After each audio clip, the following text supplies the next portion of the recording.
Hi, I'm Shane Sykes with the Reno Dentist. I'm going to show you how to use the AMD Picasso Lite laser.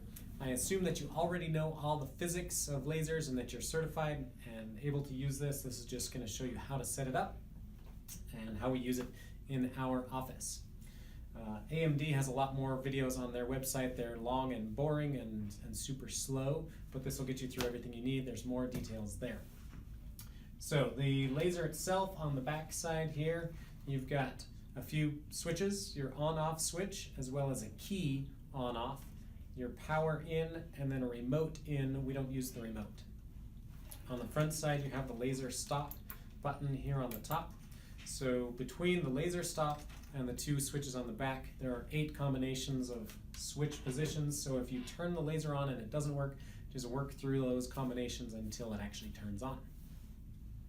We have a fiber on the front here. This is a non-strippable fiber, so do not strip in the office, please, with the disposable tips on here.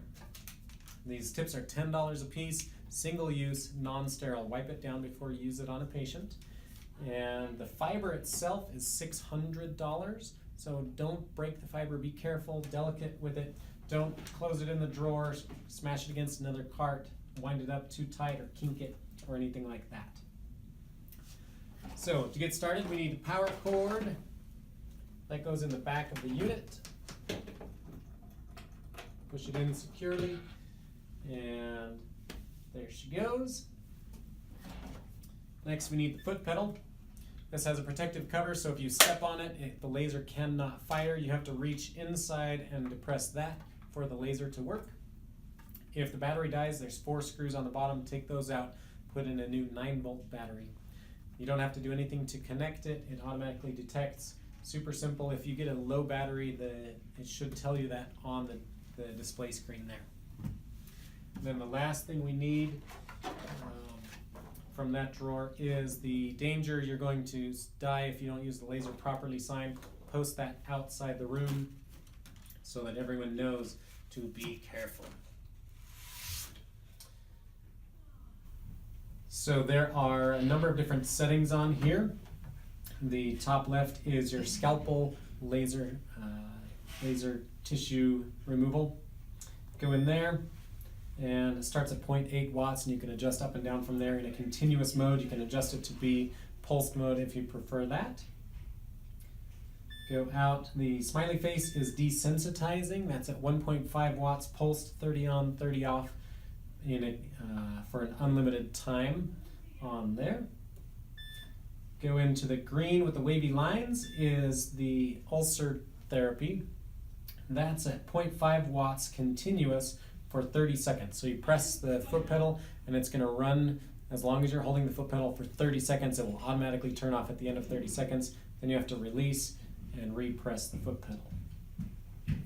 And then the last is the purple, which is the LBR and LAPT modes. So the LBR is the first mode it will default to, and you can see that with the tooth with the little laser pointing above the gums.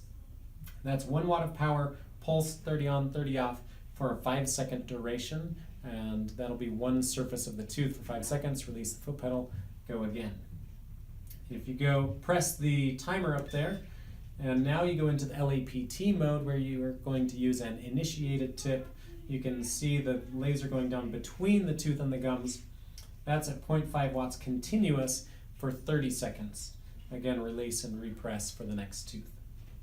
So to initiate the tip, we're going to take the tip out of the packaging. It slides onto the handpiece. I just twist it till it lines up, and then it'll snap in place. And when you're using the laser, you always need to use protective eyewear for anyone in the room. So you've got the super awesome pink shades. You can wear them like this. If you're wearing loops, you can wear you can get inserts that go inside your loops. Or if you're super cool like me, then you wear them like this, so you can still use your loops and see through it. Because I love to be fashionable. So you also want to wear a laser mask to protect against the laser plume. and anything that will come there. And you always need to use the high volume suction anytime you're using the laser to catch the laser plume. So to initiate this, we're going to grab some articulating paper. The laser is attracted to hemoglobin, melanin, and any other dark pigment. So articulating paper works, a Sharpie works, anything like that. To turn the laser on, we're going to hit the gray standby button, and it turns to the green ready. And once it's ready, you can see the laser as the guide aiming beam is turned on as well. If you do not see the aiming beam and it's in the ready mode, do not use the laser because there's a kink or break in the cord somewhere, and if you fire the laser, it could burn you or catch on fire.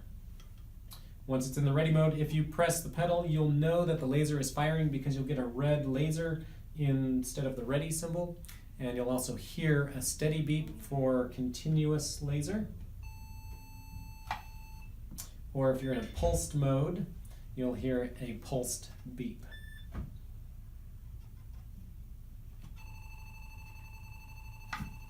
Okay, so we're going to go in a continuous mode to initiate the tip here, turn on our suction, and just rub the laser on there to pick up the pigments. You rub the paper with the laser fiber or punch holes through it. It may catch on fire or start to burn up a little bit. That's not a problem. You just want to accumulate carbon on the tip of the laser fiber so it's nice and black to attract the laser. And it gets really exciting when the paper catches on fire because it's a paper-based articulating paper. So then you're ready, laser's ready to go, and you're ready to roll. Single-use tip, this goes into the sharp spin when you're done with it to protect everybody.